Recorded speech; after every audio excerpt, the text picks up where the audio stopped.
Livro Paramahansa Yogananda. A autobiografia de um yogi contemporâneo. Capítulo 7. O santo que se levita. Vi um yogi manter-se no ar a certa distância do chão, perante um grupo de pessoas ontem à noite. Contava meu amigo Upendra Mohan Chaudhuri, muito impressionado. Respondi-lhe com um sorriso de entusiasmo. Talvez eu possa adivinhar o nome dele. Não era Baduri Masaya, residente de Upper Circular Road? Upendra acenou com a cabeça afirmativamente, um pouco desapontado por não ser o portador de notícias de primeira mão. Minha curiosidade pelos santos era bem conhecida entre meus amigos. Eles ficavam encantados quando me podiam conduzir a uma nova pista. O yogi vive tão perto da minha casa que o visito com frequência. O rosto de Upendra expressou agudo interesse e então lhe fiz outra confidência. Ele me permitiu assistir os feitos notáveis. Baduri Mahasaya é perito em vários pranayamas da antiga Octupla Yoga ensinada por Patanjali. Observação número 52. Pranayamas. Método de controlar a força vital, prana, por meio da respiração regulada. O prana, a prastrika, foles, pulmão, estabiliza a mente. Fim da observação número 52. Observação número 53 sobre Patanjali. Patanjali é o mais notável dos antigos expoentes de yoga. Fim da observação 53. Continuação da narrativa. Certa vez, realizou o Bliastrika Pranayama diante de mim com força tão assombrosa que parecia uma autêntica tempestade a se desencadear no quarto.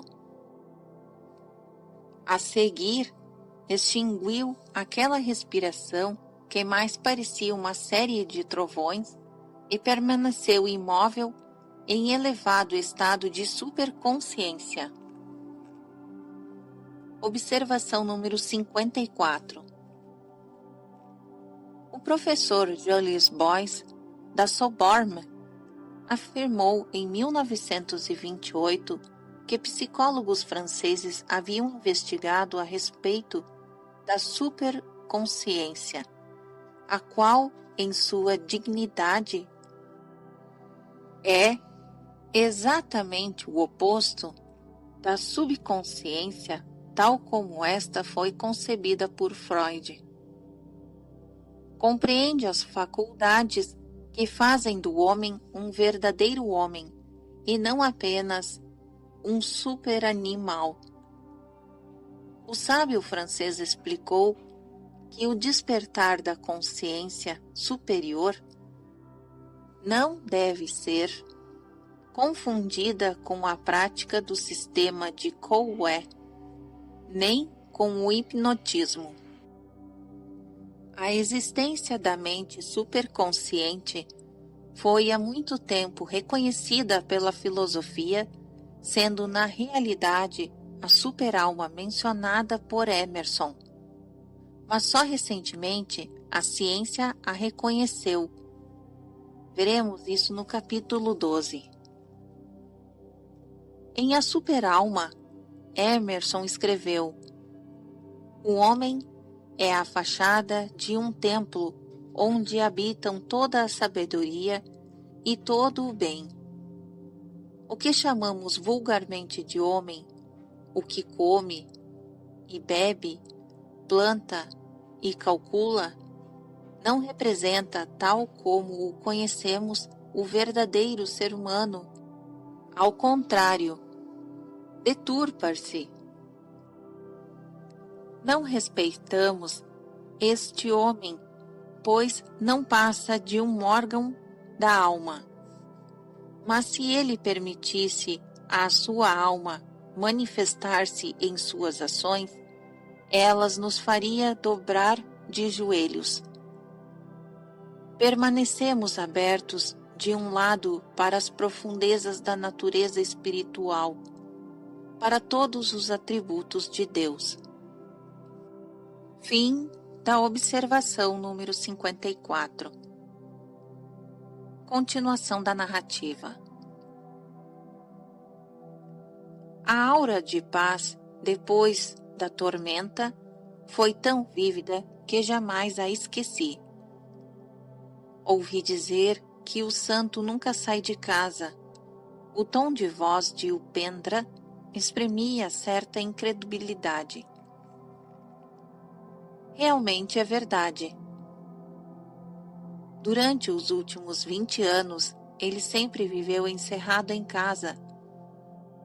Só abranda a regra que impôs a si mesmo nas épocas dos nossos festivais sagrados, quando se desloca até a calçada diante da sua própria porta. Mendigos aglomeram-se ali, porque Baduri Mahasaya é conhecido por seu terno coração. Como pôde permanecer no ar, desafiando a lei da gravidade? O corpo de um yogi perde a sua densidade depois de praticar certos pranayamas. Então, pode levitar-se ou pular daqui para ali, à maneira de uma rã que saltita? Até mesmo santos não praticantes de qualquer yoga formal foram vistos em levitação durante um estado de intenso fervor a Deus. Eu gostaria de conhecer melhor este sábio. Você costuma comparecer às suas reuniões noturnas? Os olhos de Upendra cintilavam de curiosidade. Sim, vou com frequência. Divirto-me imensamente. Ele é muito espirituoso em sua sabedoria. Às vezes, meu riso prolongado estraga a solenidade de suas reuniões. O santo não se desgosta, mas seus discípulos me comem com os olhos furiosos. Naquela mesma tarde, ao voltar da escola para casa, passei pelo claustro de Baduri Mahasaya e decidi fazer-lhe uma visita. Para o grande público, o yogi mantinha-se inacessível. Um discípulo solitário, residente no andar térreo, defendia o retiro de seu mestre. O estudante era uma espécie de burocrata, estrito em sua rotina. Perguntou-me formalizado se eu tinha entrevista marcada. Seu guru apareceu no momento exato para me salvar de uma expulsão sumária. Deixe Makunda passar quando ele quiser. E o sábio piscou um olho para mim. Minha regra de isolamento não existe para meu próprio conforto, mas para os dos outros. Gente mundana não aprecia a fraqueza que lhe destrói as ilusões. Os santos não são apenas raros, mas desconcertantes. Até nas escrituras se pode frequentemente encontrá-los embaraçantes. Segui Baduri Mahasaya a seus aposentos austeros no andar superior, donde raras vezes saía. Os mestres geralmente ignoram o panorama do bulício do mundo e permanecem fora do foco enquanto ocupam o centro dos milênios. Os contemporâneos de um sábio não são apenas os de seu estreito presente. Observação número 55. A palavra Maharishi significa grande sábio. Continuação da narrativa. Maharishi, entre os yogis que eu conheço, o Senhor é o único que vive sempre dentro de casa. Às vezes, Deus planta seus santos em solos inesperados para não pensarmos o que podemos reduzir a uma regra. O santo isolou seu vibrante corpo na posição de lótus. Septuagenário não demonstrava sinais de decrepitude ou de vida sedentária. Com o vigor e aprumo, tinha um porte ideal. Sua face, segundo descrições de livros antigos, era de um rishi. De cabeça nobre e abundante barba, sentava-se invariavelmente ereto e firme, com os olhos imóveis focalizados na onipresença. O santo e eu entramos em meditação. 1 hora depois, sua voz suave alcançou meus ouvidos. Você entra em silêncio frequentemente, mas já desenvolveu Anubhava? Observação número 56. A palavra Anubhava significa percepção real de Deus. Continuação da narrativa. Em outras palavras, ele me recordava que eu devia amar a Deus mais do que a meditação. Não confunda a técnica com a meta. Ofereceu-me várias mangas.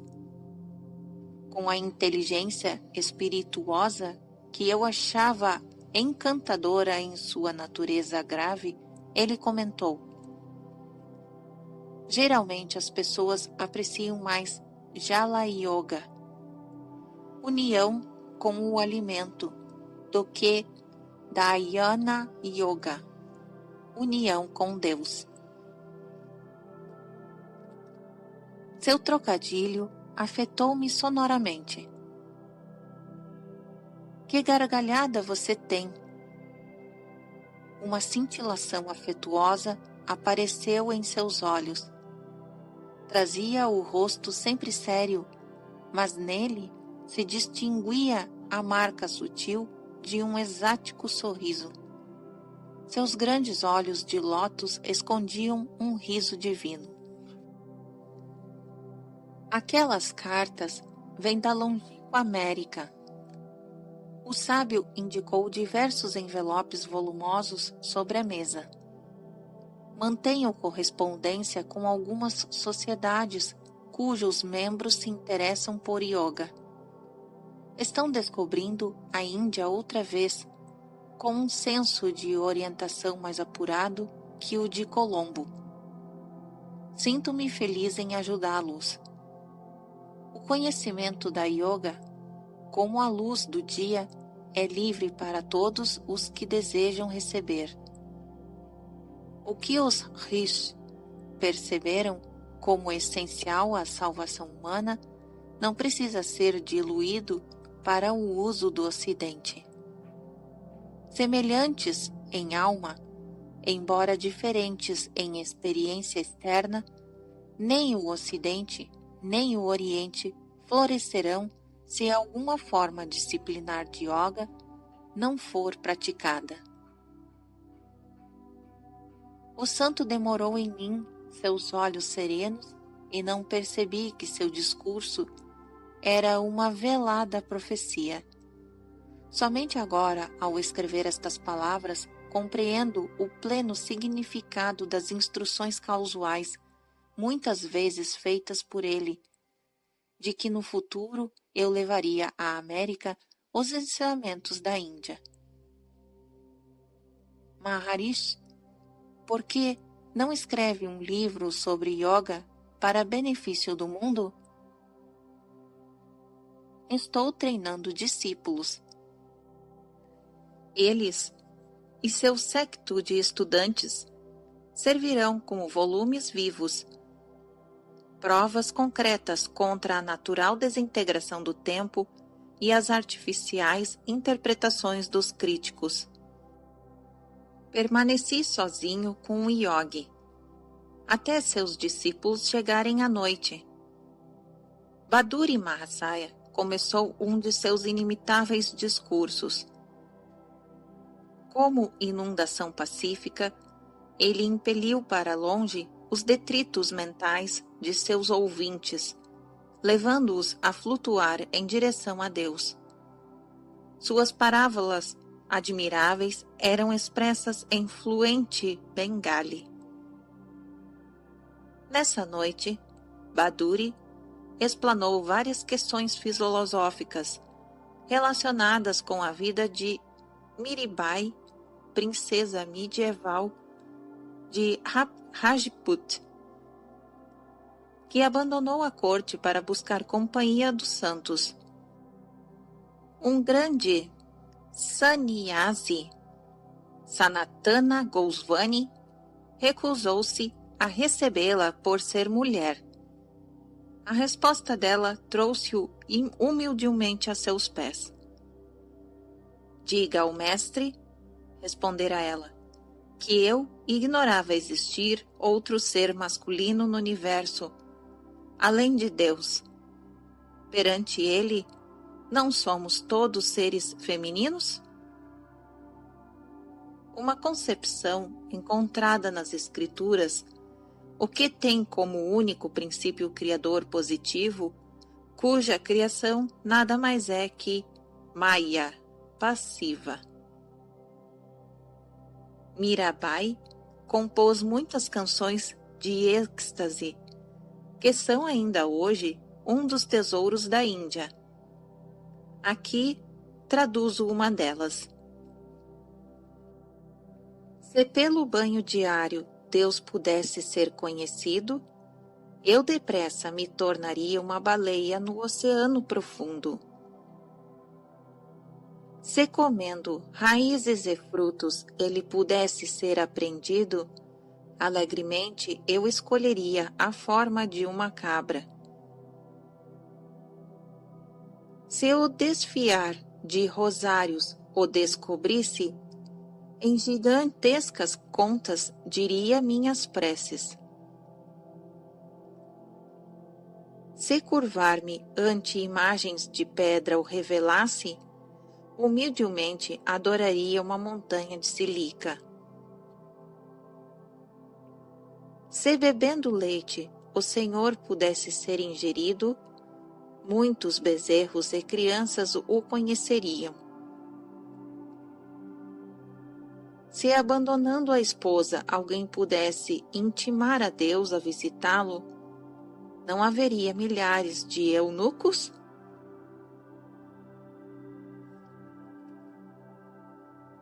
Mirabai sabe que para encontrar a Deus único é indispensável somente o amor.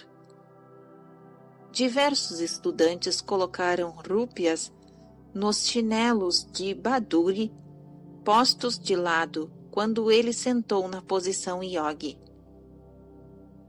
Esta respeitosa oferenda é um dos costumes na Índia e indica que o discípulo depõe seus bens materiais aos seus pés do guru. Os amigos agradecidos são o próprio Deus disfarçado que vela pelo que é seu. Mestre, o Senhor é maravilhoso. Um estudante ao se despedir, mirou ardentemente o sábio patriarcal. Renunciou às riquezas e ao conforto para buscar Deus e nos ensinar a sabedoria. Era do conhecimento de todos que Baduri Mahasaya renunciara à opulenta herança em sua meninice, quando a mente unificada entrou ali na senda da yoga. Você está invertendo as coisas.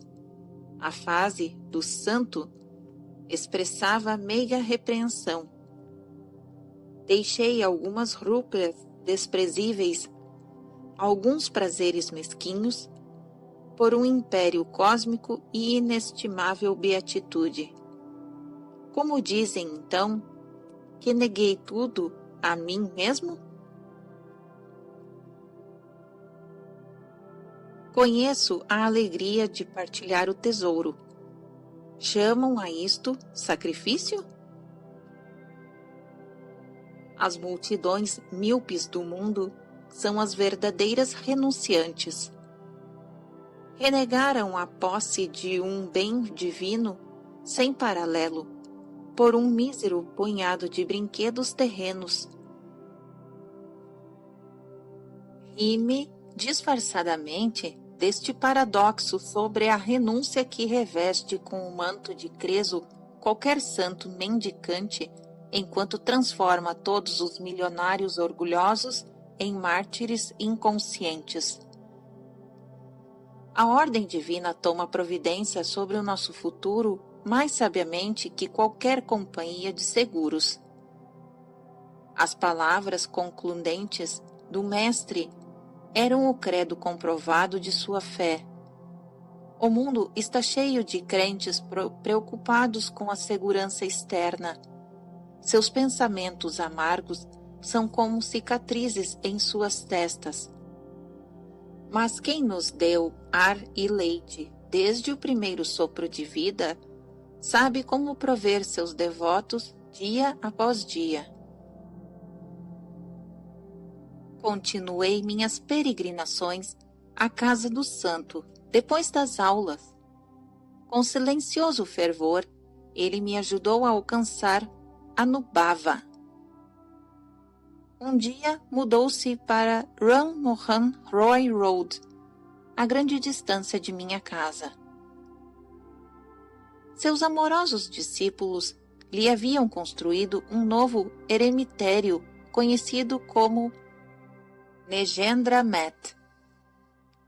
Observação número 57. Seu nome completo era Negendranath Baduri.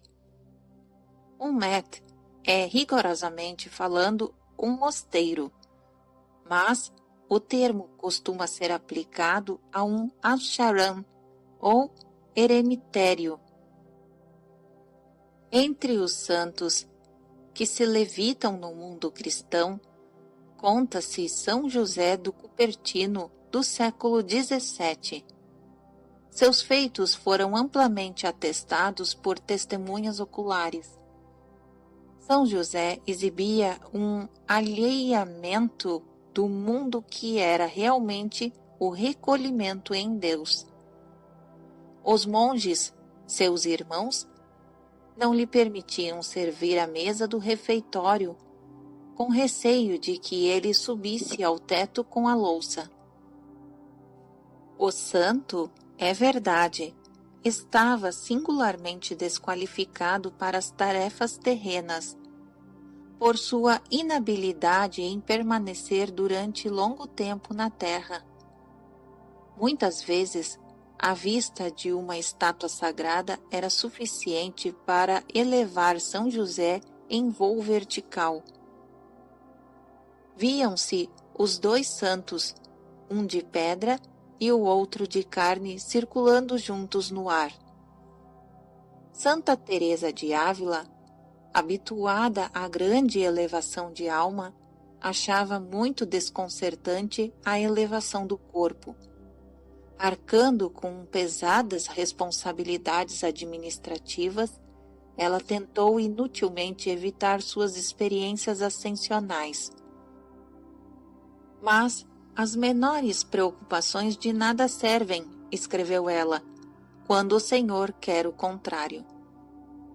O corpo de Santa Teresa, que jaz numa igreja de Alba, na Espanha, há 4 séculos, manifesta incorruptibilidade, exalando perfume de flores. O lugar tem sido testemunha de inúmeros milagres. Fim da observação 57. Continuação da narrativa. Embora avance muitos anos em minha história, registrei aqui as últimas palavras que ouvi de Baduri Mahasaya. Pouco antes de embarcar para o Ocidente, procurei-o e ajoelhei-me com humildade para receber sua bênção de despedida. Filho, vá à América. Tome a dignidade da veneranda Índia como seu escudo. A vitória está escrita em sua fronte. O nobre e distante povo o receberá bem.